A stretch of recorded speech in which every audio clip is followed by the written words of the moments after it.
Alright guys, now that our raw footage and our title sequences are complete, it's finally time to dive into our animations, and this is going to be the fun part. So for this video, we've got a cool intro over here, which we will take care of later on. But the first thing we have is a section here. First, you must learn both Premiere Pro and After Effects. And I think this is the right time to interrupt things with a animation. So for the intro, generally what you want to do, or for the first clip of the video, you generally want to have the content creator's face shown, just because it's a lot easier for people to associate what the video is done with. That's why, like most people, the intro is always their face with an animation, right? You can always have an animation there, but we'll learn how to do that inside of After Effects better, so don't even worry about that. But the first animation we've got is here. First, you must learn both Premiere Pro and After Effects. So you guys remember our animation questions and our color theory and everything. So the colors we're going with are an orange, so we have an orange theme. Just keep that in mind. And then we can go ahead and work on everything else. So the first thing you need to ask yourself is, what do people need to conclude from this scene? What do people need to see? Well, I'm giving them a choice between learning both Premiere Pro and After Effects. By the way, guys, now that we're getting into animations, I quickly want to say a disclaimer. If you guys really want to learn as much as possible and you're kind of following along with me in these courses, try to make a different animation, okay? Try to not make the same animation I'm doing. And that's with the rest of the courses too. Try your best not to make the exact same animation I'm doing unless you genuinely have no idea what's happening. If you have no idea what's happening, make the same animation I'm doing and you're going to learn so much, okay? But if you kind of understand what's happening, I want you guys to try and go out on your own and do your own thing, okay? The reason I say this is because if you get pushed out of your comfort zone and you do that, animation that you're not really too sure of, at least you'll learn a lot about animating instead of just following what I'm doing, okay? So you can learn so much more by just trying it yourself. So I want to encourage you guys to kind of go and try a different animation while you guys are watching me do this animation, or you can watch me do this animation, take some inspiration, and then create your own version. But with that being said, let's go ahead and dive right in. All right, so the first animation here, I have to showcase learning both Premiere Pro and After Effects. And when I instantly thought of this, I just thought, okay, my placement theory, right? Let me divide the screen into two halves. Let me put my left side Premiere Pro, right side After Effects, and I'm just going to have a cool background, Premiere Pro and After Effects, and I'm just going to have them pop out when I say their name. That's nice and simple. I think that's a super simple way because that showcases both Premiere Pro and After Effects. And if you're wondering how I came to that conclusion, I just thought the thing they have to see from this clip is Premiere Pro and After Effects. So for that reason, I need to showcase both Premiere Pro and After Effects. And the best way I could do that is side by side with placement theory. And we should be good to go.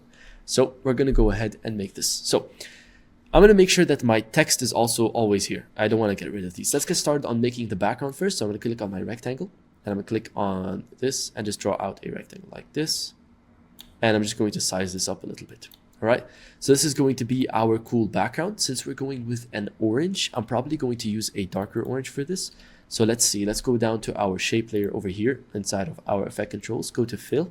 And I'm just going to paste the same color code that I copied from the orange. So if we go to our orange here. Whoops. Excuse me. If we go to our orange over here, right?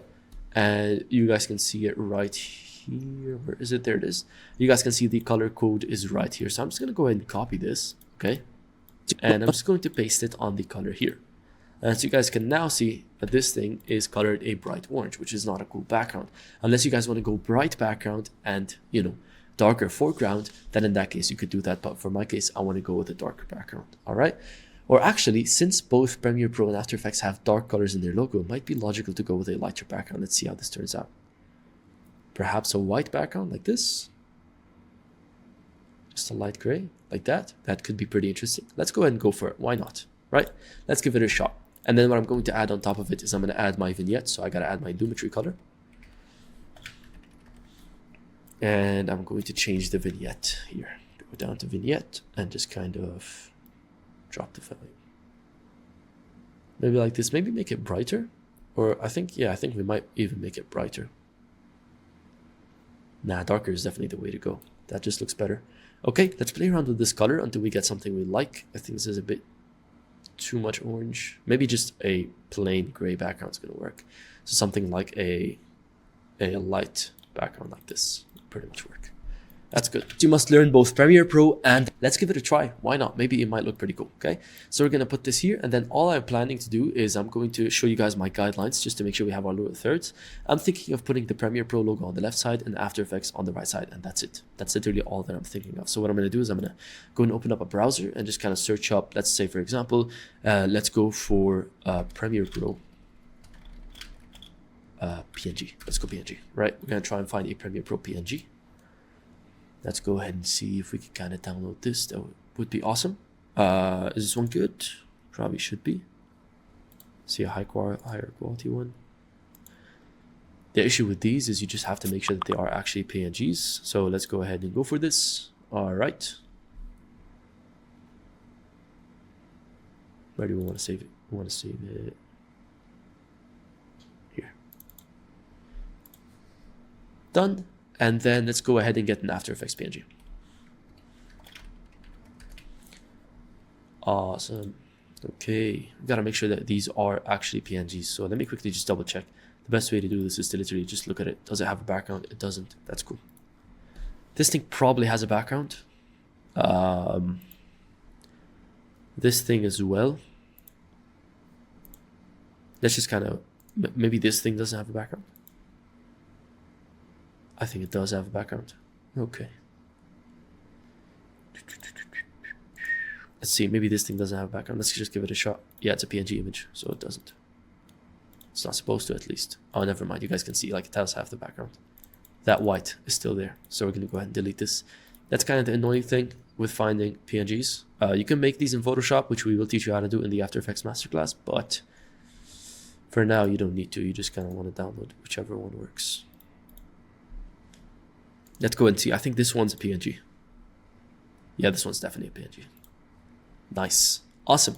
All right. And with that said, let's go ahead and drag these into our panel. So we're just going to go over to where we saved them, which I genuinely have no idea where we did. Let's go here. Now we're going to just go ahead and drag these into our panel.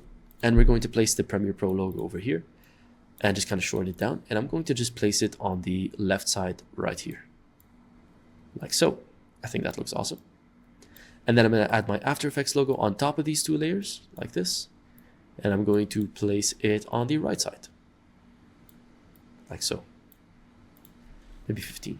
No, maybe we're going to make sure they are the same size by doing this. And then just kind of put this thing on the right side. And there we go. We basically just have a simple animation. Now they are way too big. So I'm going to go and make them a bit smaller. So maybe this thing make it 15. And maybe this thing can be 15 as well. Okay.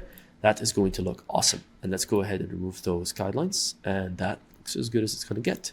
So one thing I had in mind is maybe have them pop up from the bottom. So we're going to add a transform effect.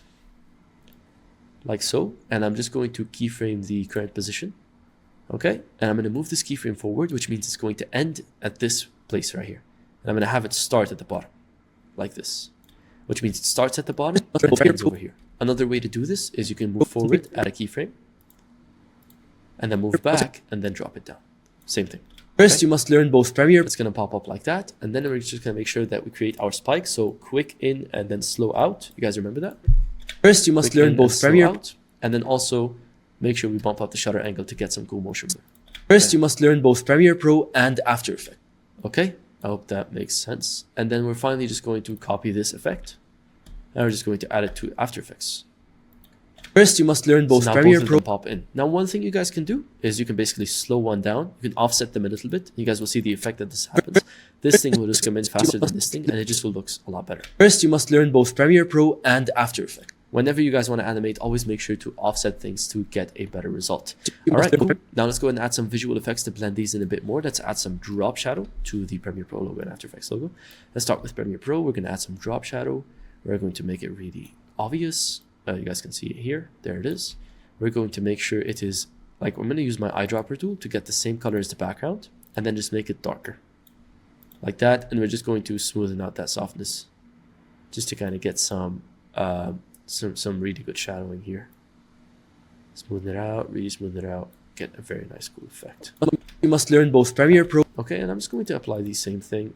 Just copy this. So copy this drop shadow and go over here and paste it inside of the After Effects. And so we just... First, you must learn both Premiere Pro and After Effects. Awesome. Now, if you guys wanted to, you can also change the hue of these guys by adding something called a color balance HLS. So since we're going with a orange theme, I might as well make these orange. So I could just do this by adding a color balance effect to the Premiere Pro logo. And my color balance basically allows me to balance out the different colors which are available in here, right? Which can sometimes be a bit confusing. So instead, we could just use the hue. I'm not sure if there's a hue effect here. I remember there was one called, let's Let's see. I think there was one called color balance HLS, but we might even be able to do this inside of the Lumetri color. But if we're not, it's all good. I'm not going to make this complicated. It's just all this stuff is a lot easier inside of After Effects. Let's see. Let's go ahead and add this in. Should be under creative, I believe. Ah, no, never mind. Okay. HSL maybe. No. Okay, no worries. All right, no problem. We don't need to do this. There's no need to complicate this for you guys. I don't want to make it complex. So first, you must learn both Premiere Pro and After Effects. Now, when I say Premiere Pro, both Premiere Pro, I'm just going to make sure that I keyframe my scale here, and I'm gonna Premiere Pro move forward like this, and I'm just gonna turn it into like 18, right? And this is just to add a quick like scale up. So when I say Premiere Pro, I added the keyframe right here when I first started saying it. Premiere Pro, and I just move forward a bit, and I just make it like 18 like this. Okay, and this basically just means as soon as I say Premiere Pro, it's Premiere Pro up. And what I'm going to do is I'm just going to make it scale up faster like this. Just have it start quick in the beginning and then slow down. Like that. Premiere Pro and After. First, you must learn both Premiere Pro and After Effects. There we go. We're going to apply the same thing here. Premiere Pro. So once again, when I say After Effects, this is where I say After Effects. Right here, I'm going to just go ahead and keyframe my scale. And then I'm going to move forward and then just make it 18. Okay? This is going to give me a nice scale in. And once again, smoothing it out. Just make sure it starts quick and then slows down. And After Effects. There we go. And this is what you end up with. First, you must learn both Premiere Pro and After Effects. Then, there we go. Nice and cool pop-up animation. With this being said, guys, that is it for your first animation. First, you must learn both Premiere Pro and After Effects. As you guys notice, all that we used is just a transform effect and a cool background. And now we're going to be applying the same thing for our next section. So with this being said, let's go ahead and dive right in. I'll see you guys in the next course, in which we're going to be diving into the next animation we have.